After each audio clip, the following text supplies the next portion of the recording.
Hi, everybody. This is Tom Wilkins and TomCast here. I have my good friend, Mr. Jim Keary, in here today.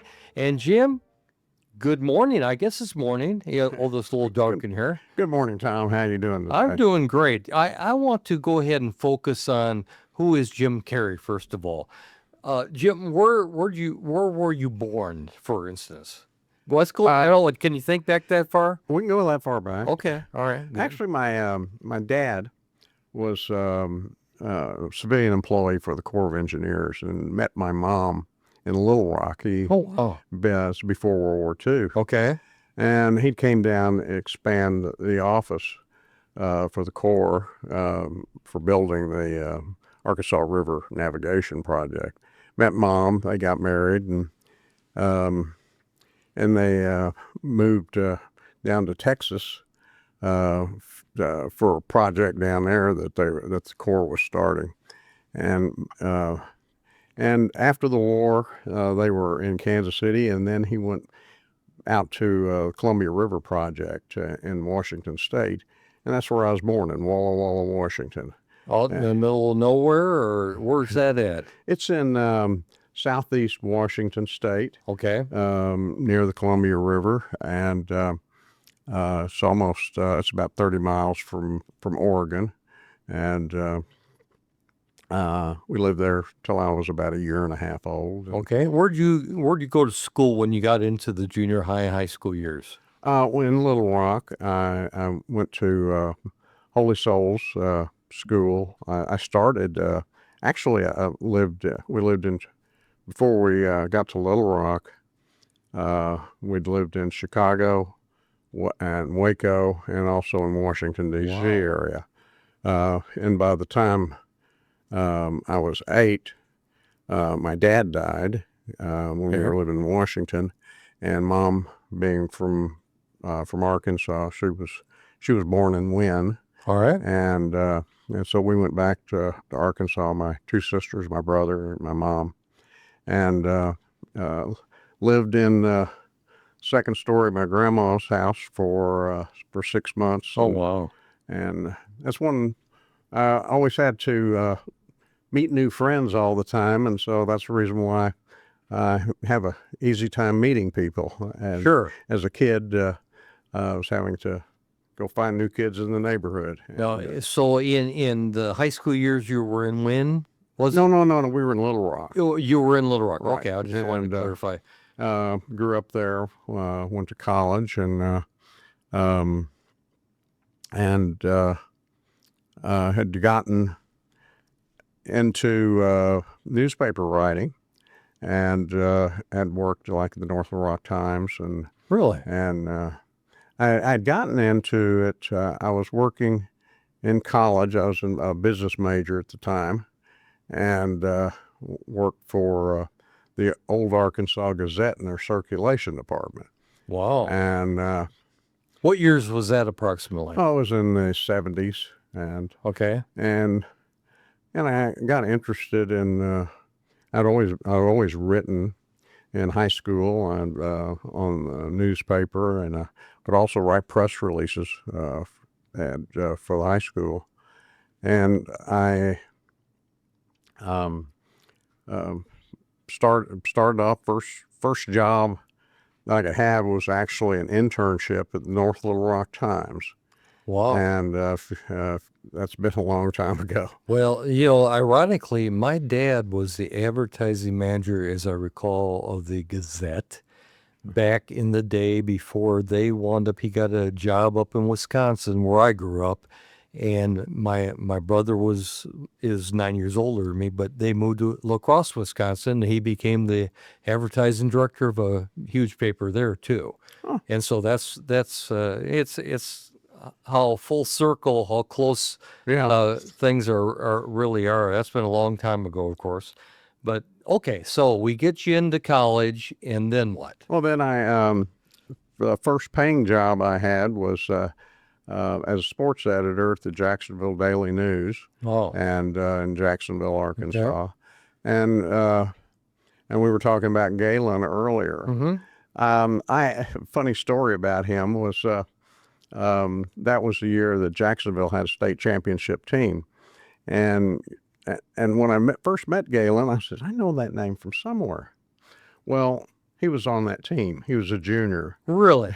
And so we go back, and I could actually find him in some of my files because, when you write down a name, you always remember it. For sure. And What position did he play? Do you have any idea? I forgot. I He's think a it was big defense. guy now. I think Come he on. was a linebacker or.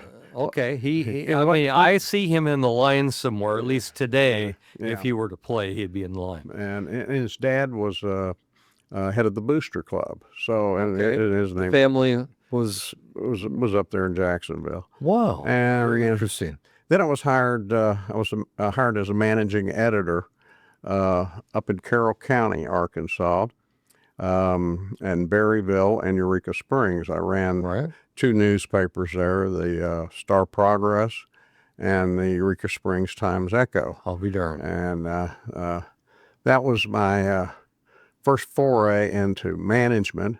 And most people think of an editor as being someone just to correct somebody's spelling, but it's also managing a department because you have so many different components and different departments that you had to deal with. And I kind of equate it to being much like herding cats.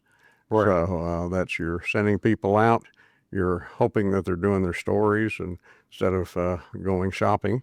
And Well, and not to interrupt, but I always interrupt, so just kind of forget about that. But you ever get my age and then all of a sudden you forget where you're going? You have a way of managing people. I have watched you in your, certainly since I've known you, and just multitasking and doing a lot of different things at the same time. And you're a numbers guy too, right? Right. And so go ahead.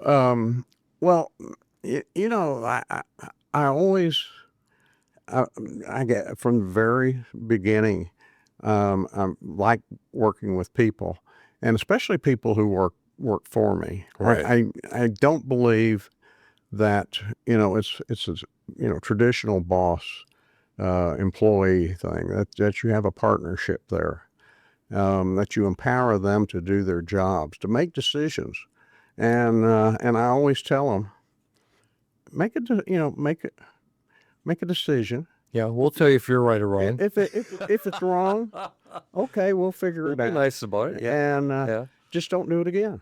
There you go. Yeah. And it's a relatively easy management style, and people like working for me. And So you give them a little latitude. yeah, it's. I remember when I left up in Carroll County and I went to work for the Arkansas Democrat. I was hired as a weekend editor, and was a reporter there who I'd known for a long time. Mm-hmm. And he was probably the hardest person I had to manage because we knew each other so well. Sure. And so I finally just had to sit down and say, okay, we've got a job to do here, and let's get it done. And we never had a problem after that because communication is 90% of management. I have found if you're just honest with people and down to earth, so to speak, don't come in as the heavy, because I don't play that role very well. No, sometimes you might have to, but usually if you can just tell people, hey, we're all in this together, which is the truth. Right. The truth will set you free kind of deal, that you will be successful. You surround people or surrounded with people that want to work. They become family is what I'm trying to get at. Well, you also train them to take your job. Sure. And I had a staff in Maryland when I worked there, a young man who worked for me, and he was a smart young man, and he ended up taking my job. Okay. I mean, it was a couple of years later, and and he is now a senior staffer for the U.S. Senate. Wow. And Is that a downhill thing, or is that that was an up? Okay, I'm just trying to. right. I didn't know you Senate. You never know. And a young lady that worked for me.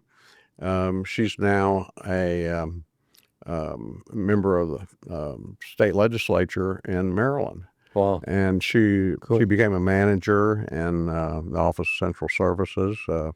Was on contracting, and she's done real well.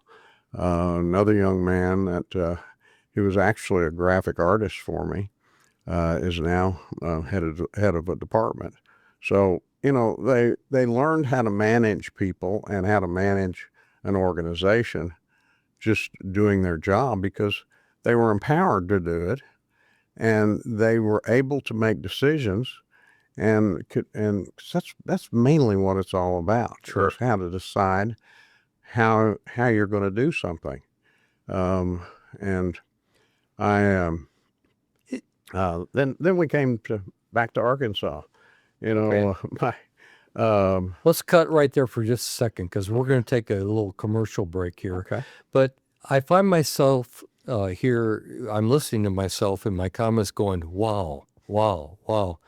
And it's true. You're a wow kind of guy because of the background that you've had is just so interesting. So let's take just a second or two break here. Okay. Oh, it might be 30 seconds. I don't want to lie to you. And come back and let's talk about what you just ended with right there. This is Tom Wilkins and podcast. My special guest, Mr. Jim Keary. And Jim is running for, where is it on here? Garland County Tax Collector. Garland County Tax Collector. We'll put this up on the screen, but Garland County Tax Collector. I thought you were running for president after all those wows. But anyway, we'll be back in just a second. Thank you.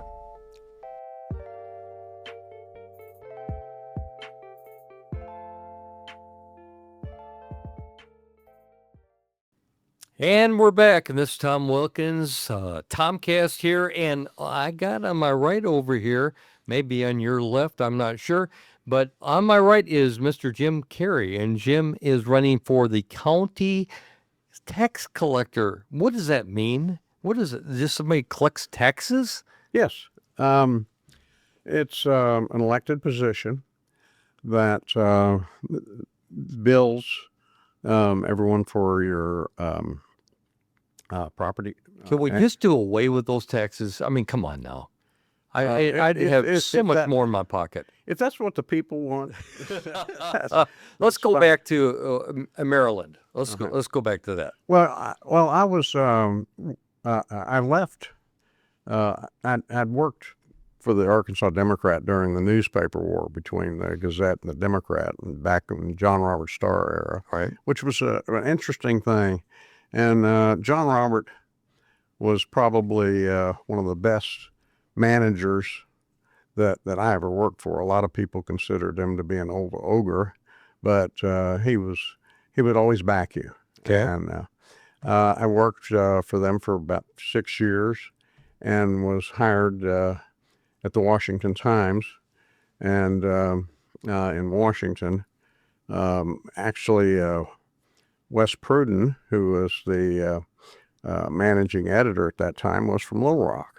And I had met him, and he offered me a job, and I went to work at the Times running a special projects unit, because I had in Little Rock, I was mainly looking at waste, fraud, and corruption, and they hired me at the Washington Times to do the same thing, to run a unit on the Metro desk.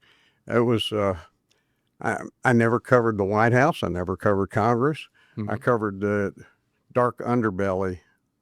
There's an underbelly? Dark underbelly. Yeah. Oh, there's a new one. Of our nation's capital.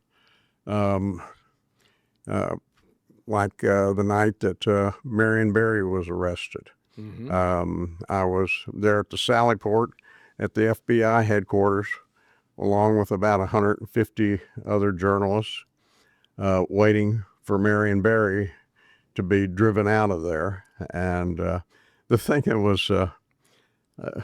was interesting about Washington, especially at that time, there was a lot of corruption, a lot of improper contracting, and they just didn't seem to get the job done.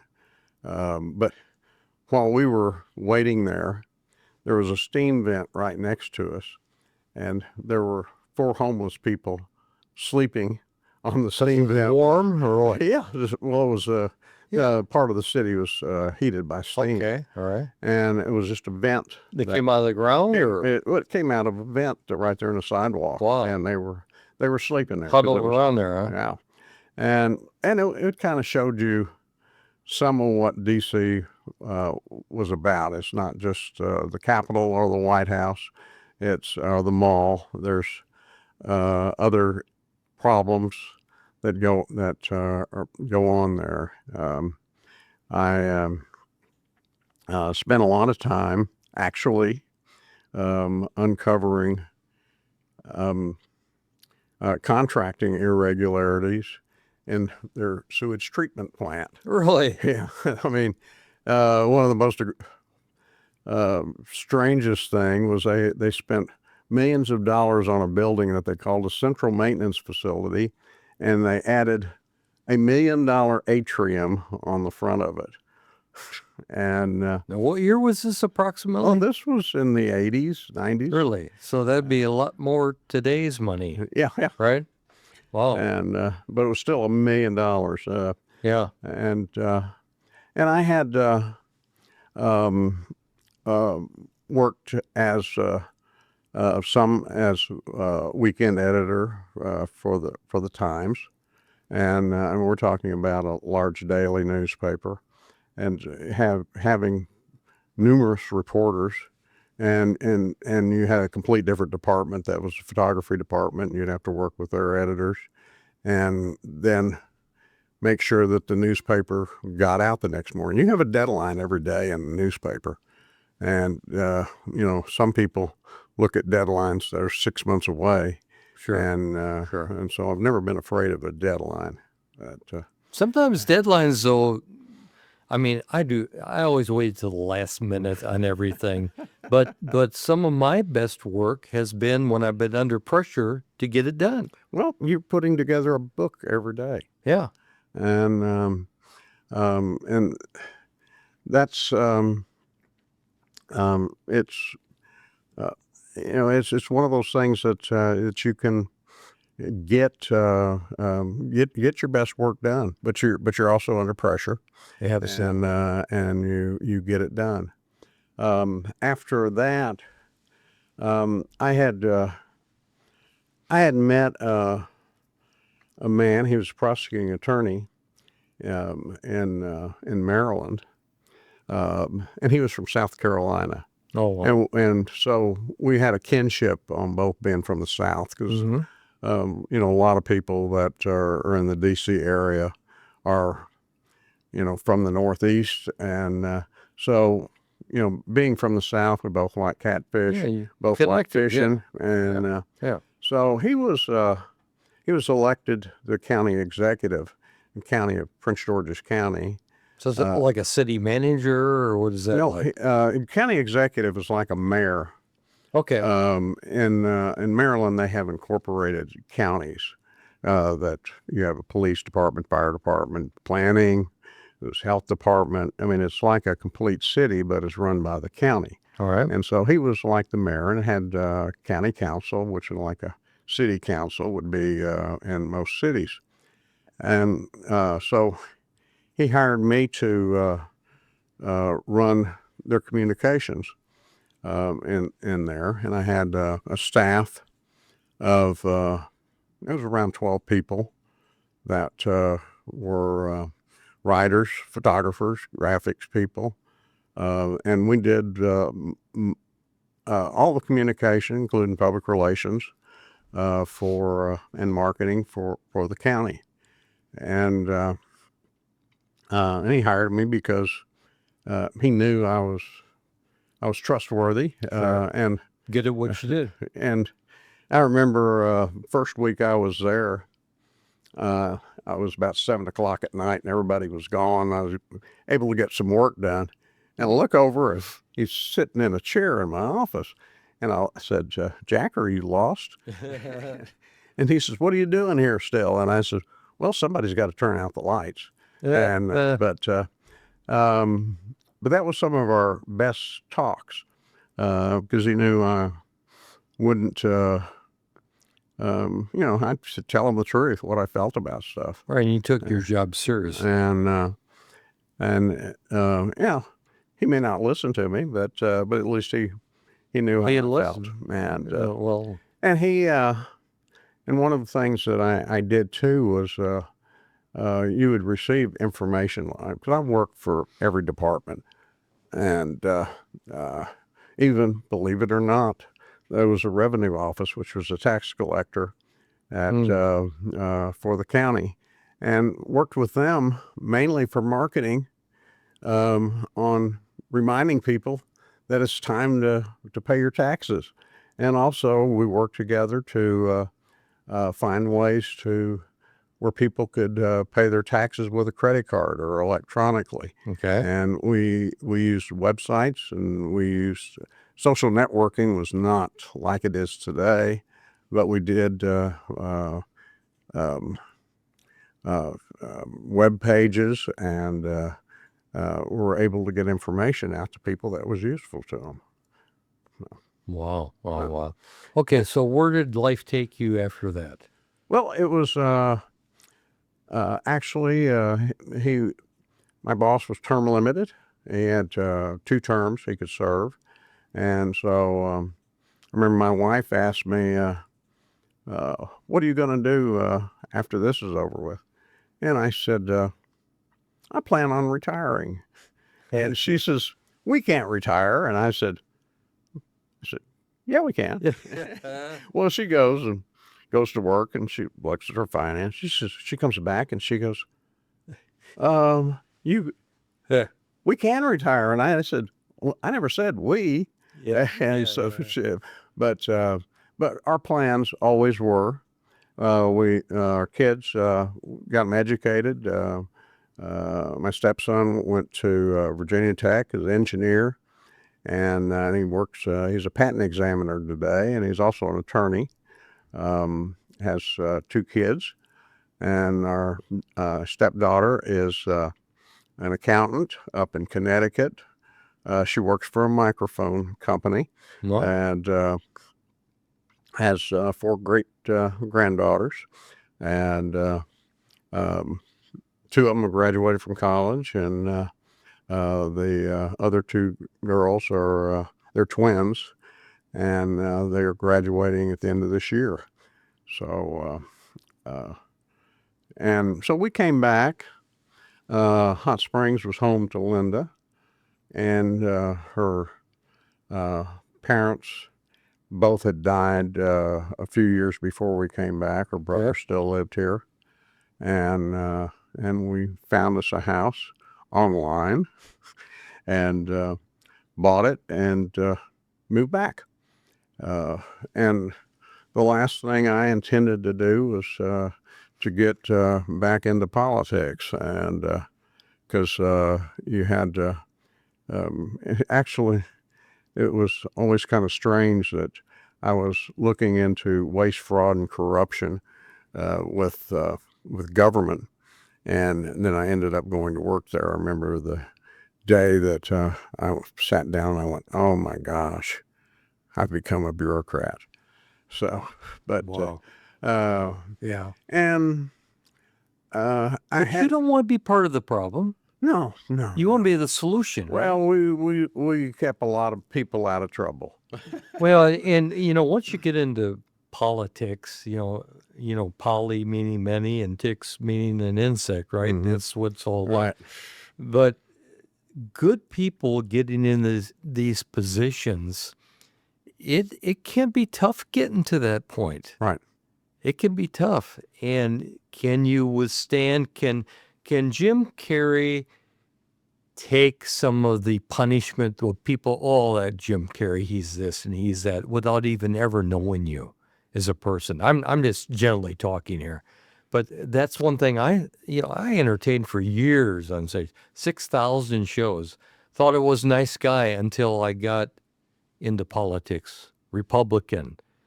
I was Republican when it wasn't fashionable to be a Republican. Mm-hmm. This was Democratic stronghold. And I came from a period myself, it's all about me, right, Jim? I came from a period when I lived in Wisconsin. My mother was chairman of the local Democratic Party. But this was back when I was a young boy. John F. Kennedy running for his first presidency. High hopes. I like to sing, right? I'm musically declined. John F. Kennedy. I can name you all the stuff. I can remember the stuff in my head just because my mom was high up on that campaign. John F. Kennedy, of course, he won. And we all know what happened later in 1963, but I was 13 years old when that happened. It's sad to see the way that politics has gone over the years, hasn't it? Well, it's like both of us remember where we were when Kennedy was shot. Right. Just like both of us remember where we were on 9/11. Right. And even Martin Luther King, too. And Martin Luther King and Robert Kennedy. Yeah. Probably not as vivid, but one thing I remember 9/11 was I was working at the time at the Washington Times, and ended up being the lead writer for our coverage on the attack on the Pentagon. Okay. And if you've ever seen Capital City under martial law, it's an experience. A sight to behold, I'm sure. And I can remember driving to work because I was at home when the first attack happened in New York, and I had to drive up along the Potomac River, and the smoke had started drifting down the river. Wow. And you could smell the death from that day, and it was a horrible experience. Absolutely. And it was a little bit different from being in the 7th grade science class when Kennedy was shot. Yeah. So. I remember I was at the time chairman of the Malvern Merchants Association, and we had a meeting that morning at Ron Gerald's Plumbing over there on Malvern. Ron's been a friend of mine for a long, long time. And I was watching the TV. I heard something in the background about, and the first plane has gone in. It must be an accident, kind of a thing. And I'm watching and go, wow, how could somebody fly into that building and blah, blah, blah. And then it wasn't that much longer that the second plane has hit. Right. And you were just glued to the TV. I remember going down to the meeting that I had to be at, and we went into Ron's office, and it was on TV, and there was a half dozen of us watching it, and it was live on TV. Right. I remember as a kid watching Kennedy's assassinator, Lee Harvey Oswald, getting shot right in that hallway. Do you remember it was live on TV. Communications are just crazy since then. It's changed a lot. Well, Kennedy was in Little Rock the month before. Wow. He had come for the dedication of the dam up at Greer's Ferry Lake, and had come. The state fair was going on at the time, and they let us out of school to go see Kennedy. So he was there I think it was about a month before he was killed. So interesting. And so, some things remain vivid in your mind. Well, history's everything, Jim. And one of the things as I get older, and have lived through so much in my life, I detest when people try to rewrite history. And since I had lived it, I know that maybe most of it's true. But when they insert their own little interpretation and then it becomes fact, Right. that just aggravates the fire out of me. Well, some of the destruction of monuments from history Mm-hmm. over the last 10 years. Right. I think people, um, it's easier for people to forget our mistakes. Mm-hmm. And when those reminders are gone. That's exactly right. Of course, today as we're doing this video, and this video will last on YouTube and TikTok, and far more than when we're not around anymore, for sure. But we're in a day where Charlie Kirk gets murdered recently, and how sad that is to our country. And it hasn't been just a few days, and all of a sudden, certain groups of people are just bad mouthing him and bad mouthing and this and that and the other. And it's like, where's society gone? Oh, I mean, I can't believe that some people would say that Charlie deserved it. Yeah. And no one, it's kind of like saying when Hamas attacked Israel, Mm-hmm. that they killed people just because of their beliefs. And we have to remember that, we all have different beliefs. We have different religions. We have different color hair and color eyes.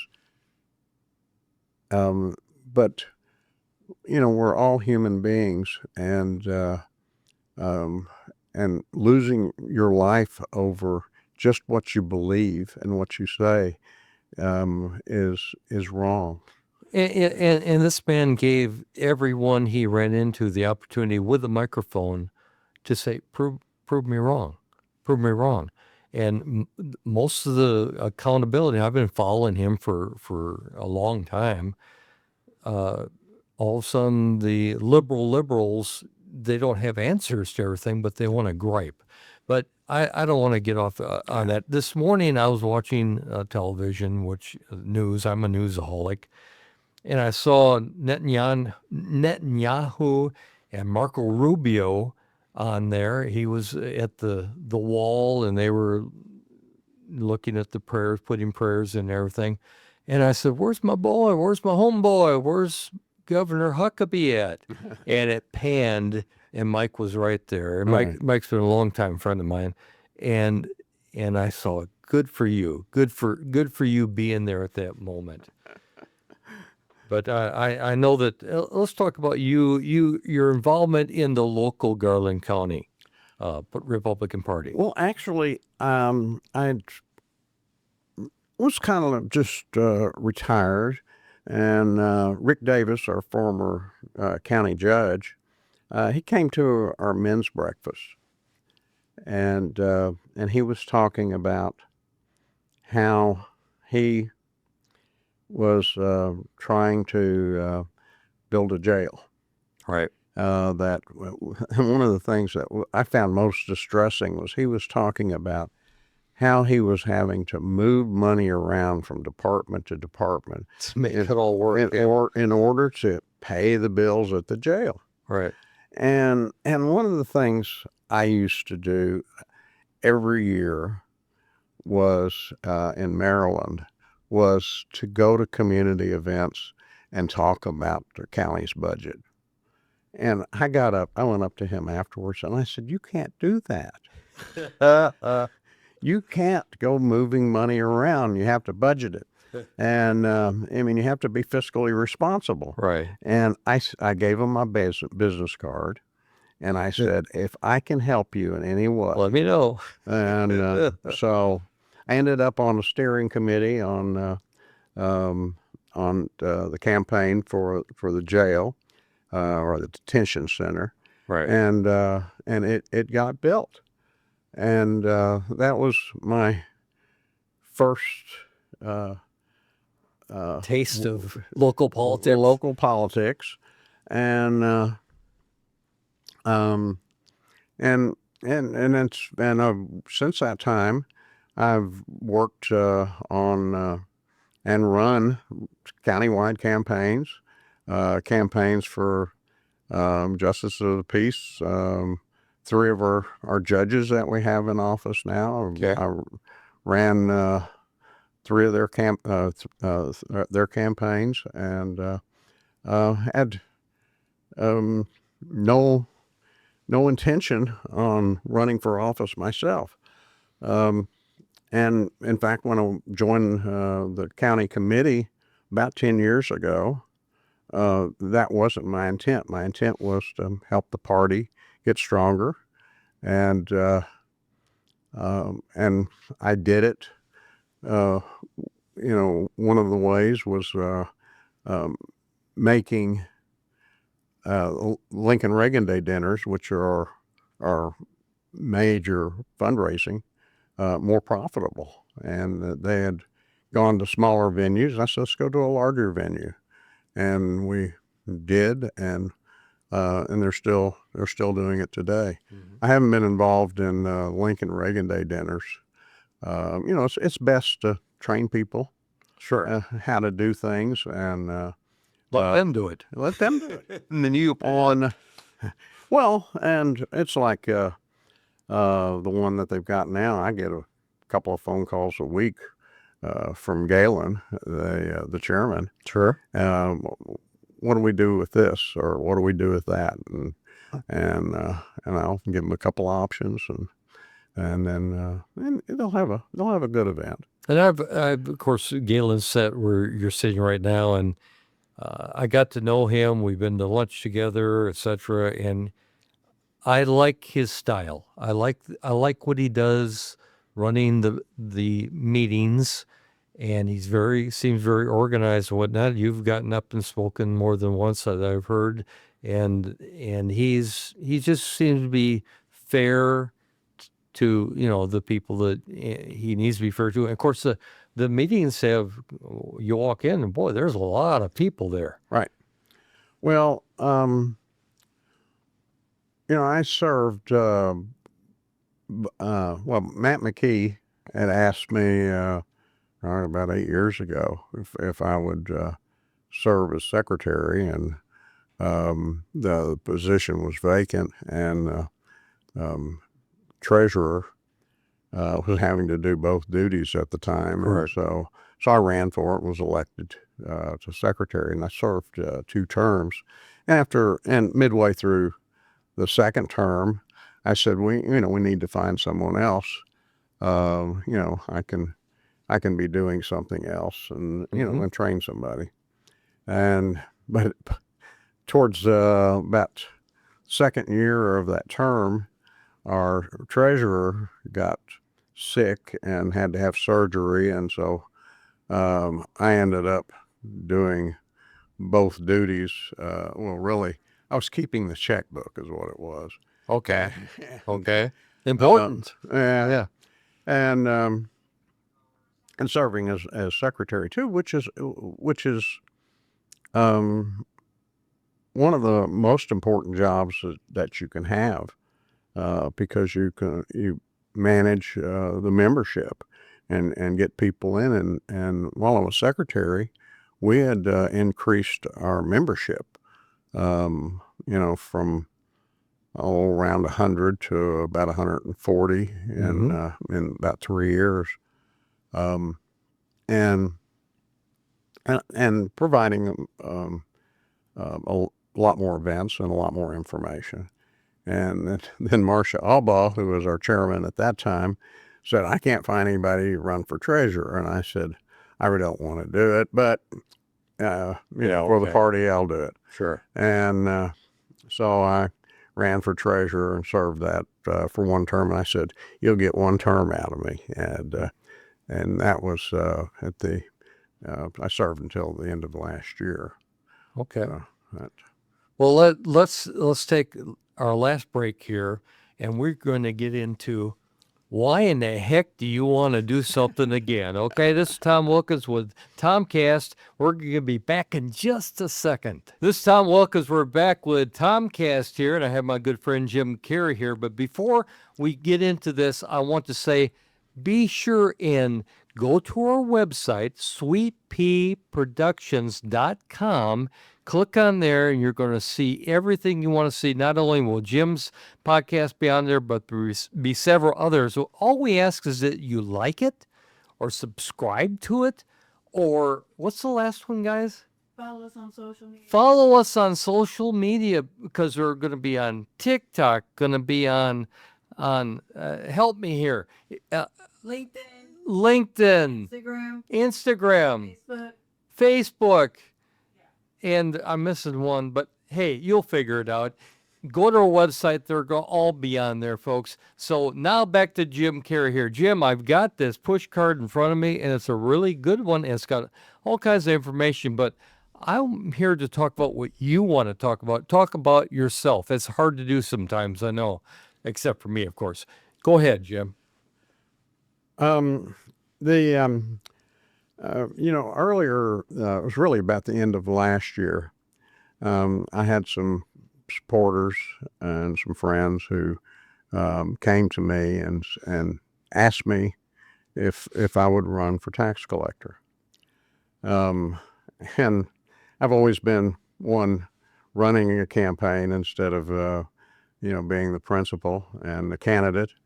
And I said, why? And they had described some concerns they had with the way that the department's run, and that they believed it could be more efficient.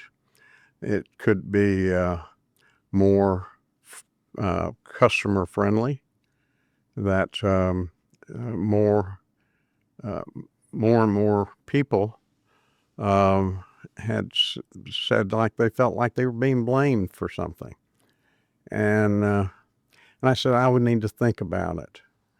And I had taken most of the year, pray on it, talk to my wife, and about really getting involved. Taking on a full-time job again, reforming a department. And I know that with my experience, I can look at systems. I understand that some systems that they're operating under are going back as far as the 80s. There was one instance where just recently where they found thousands of pages of documents that hadn't been processed by a former employee, and their decision after they discovered it was, oh, we don't need to do this anymore. Wow. So what type of system was necessary? Why was it done in the first place? How many other jobs are people doing in that department that are totally unnecessary? Is the staff the current size? It's a top-heavy department. They have 12 employees there. 4 of them are managers or supervisors. And so you've got 8 people that are being supervised by 4 people. And I've never had that large of a management group working for me before. Top heavy. It is top heavy. And earlier this year, they had a hearing on an employee that had gotten out of control because he wasn't properly managed, and he ended up being terminated. And the county attorney, John Howard, had investigated it, and he said that the operations had become unprofessional. His actions were inappropriate, and made other employees uncomfortable. And there were several employees who had complained to county government, to the county attorney, and to the county sheriff. I mean, for the first time I've ever heard where a personnel action had to be handled by the sheriff, the county government, and the county attorney in order for it to be resolved. And so many of the employees there were just uncomfortable because of improper management. Those words coming out of his mouth convinced me that something needs to change. My opponent is part of that culture. Is not the person that, I believe that I can come in and make changes, make people more productive, make them happier, make them, empower them to do their jobs. Instead of blaming people, you can find out how to solve the problem rather than making somebody feel bad because they don't know the answer. So you think some of that's going on right now? It is.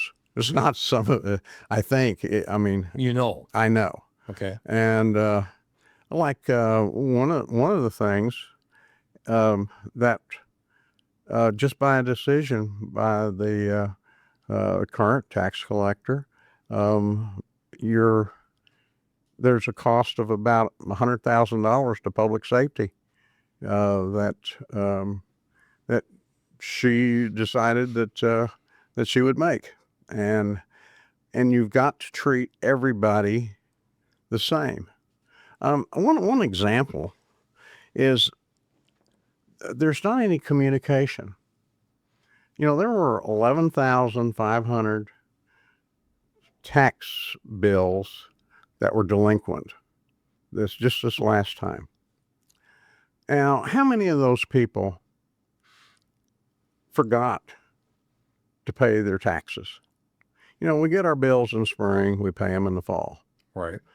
And some people pay them automatically. Some people wait till the last minute. And some people forget. Isn't it like October 12th or something like that? October 15th. I was close. Right. Okay.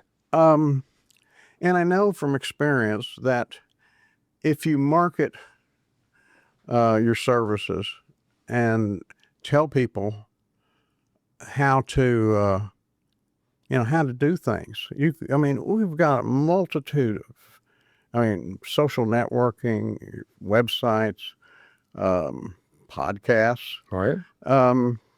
ways of informing people that are relatively inexpensive and would save them a 10% penalty and plus interest, and they could get their bills in there. One of the things that, there's a 96-page manual that the Arkansas Association of Counties puts out on how to be a tax collector. And one of the things I found in there was, or a couple of things I found. One was that you could sign up for an email with the tax collector and get your bill emailed to you. Well, the tax collector charges you for postage when they send you a bill. And so it saves you that postage. Sure. Well, you can use that same email system to remind people. October 15th's coming up. October 15th's coming up. Well, you can actually do that on the county's website, but there isn't a link to the tax collector's website to how to do that. They don't even talk about it. There's another process and these are allowed by our state legislature, that someone can pay in 3 installments. And as long as, Being late, you mean, or well, they pay, they can pay in 3 installments prior to October 15th. Okay. And I've talked to hundreds of people over the last year about the reminder and the installment, and people say, I wish I knew about that. It would make it a whole lot easier for me to So budget. what you're saying, and I consider myself average in as far as information sometimes, maybe a little above average, but what you're saying is it could be taxing on you to pay your taxes or know about them when they're due. Just tell people about it. I could remember a program I had. Prince George's County had the highest number of auto thefts in the state of Maryland. Okay. And we started a program. It was called Lock It and Pocket. Lock in pocket. Lock It and Pocket. Lock it in pocket. Okay. Which is lock your car, pocket your key. And in 3 years, we reduced our rate by 60% because we marketed it. We told people, lock your car. It was a campaign. It was Marketing campaign. It was an inexpensive one. Sure. We got TV stations to come out, and we would find people in the morning. Because what it was a lot of it was kids were stealing cars in the morning to go to school.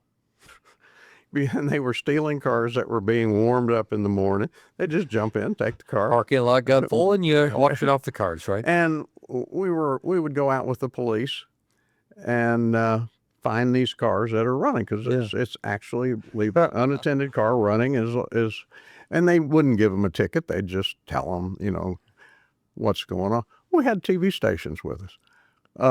There was, a lot of people realized that was not the way to make sure that you got to work in the morning warm. So, you'd be a little chilly in the morning. So the parent said to the kid, how did you get to school this morning? The kid says, well, what do you mean?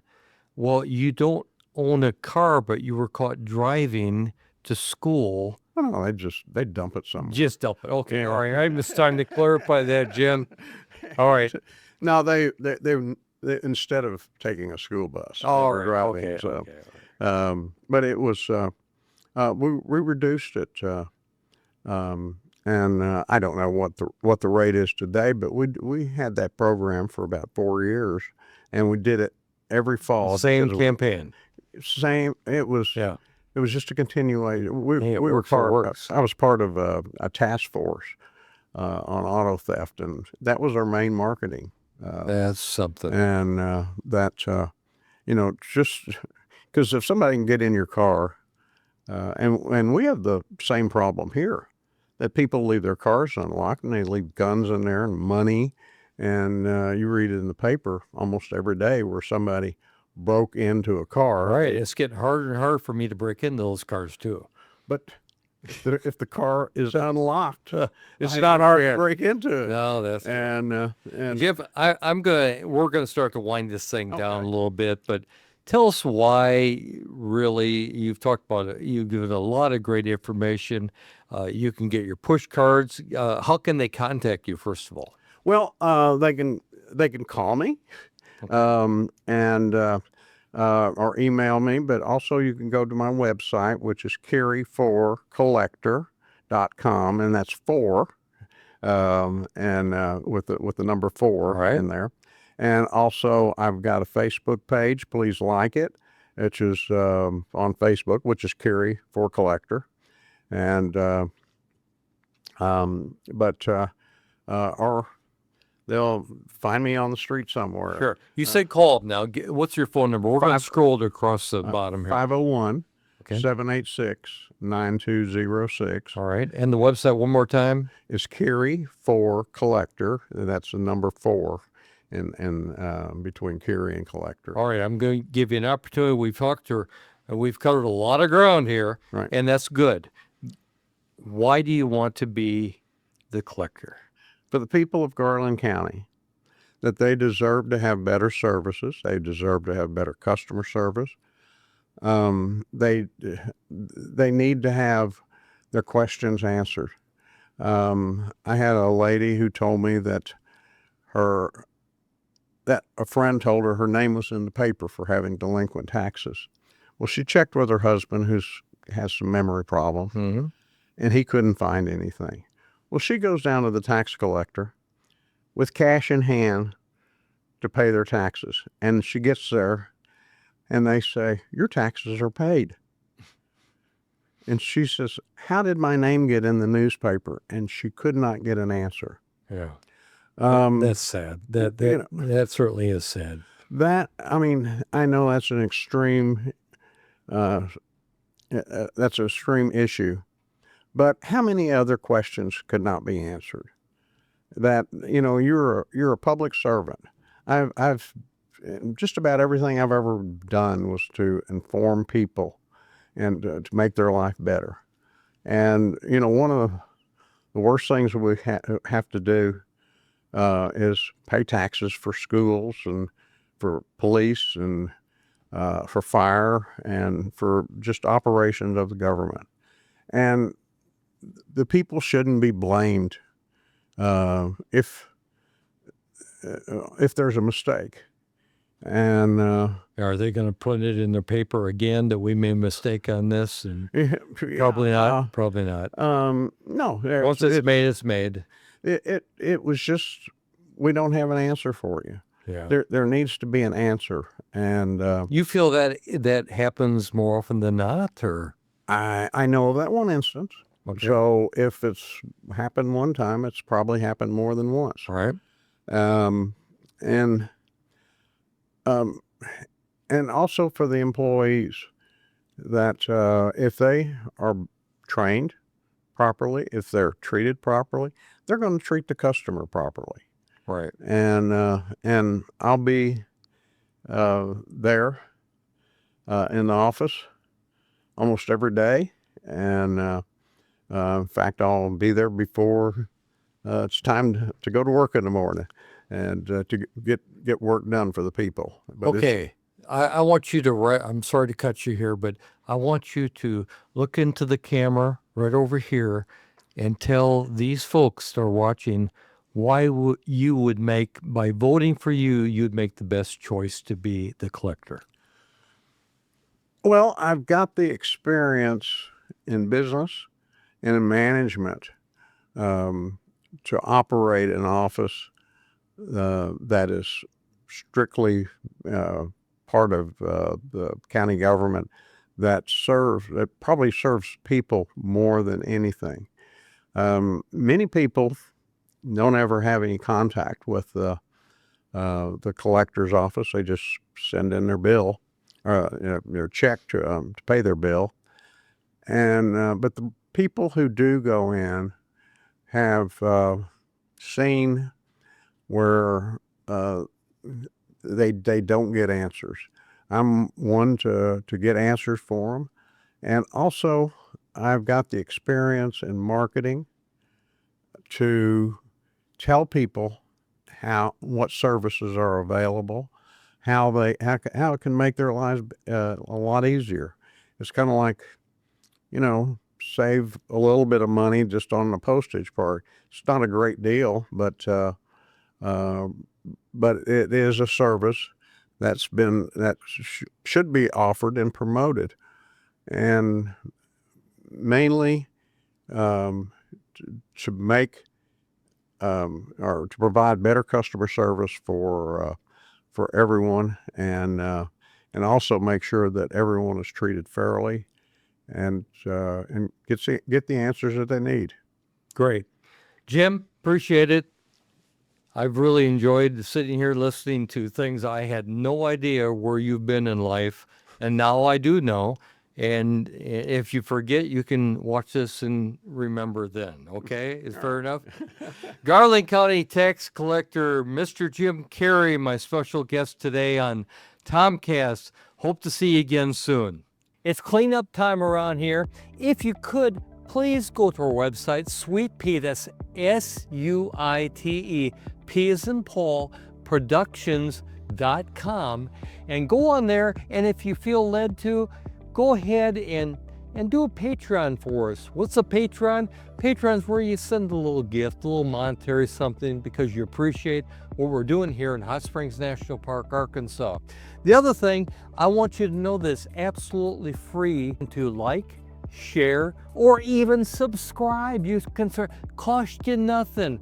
Until next time, stop by sometime, 1820 Central Avenue, Sweet Pea. Love ya. It's cleanup time around here.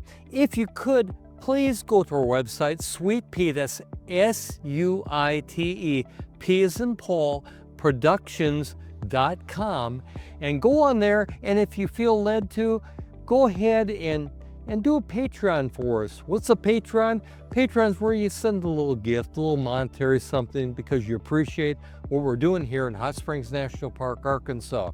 The other thing, I want you to know this, absolutely free to like, share, or even subscribe. You can cost you nothing.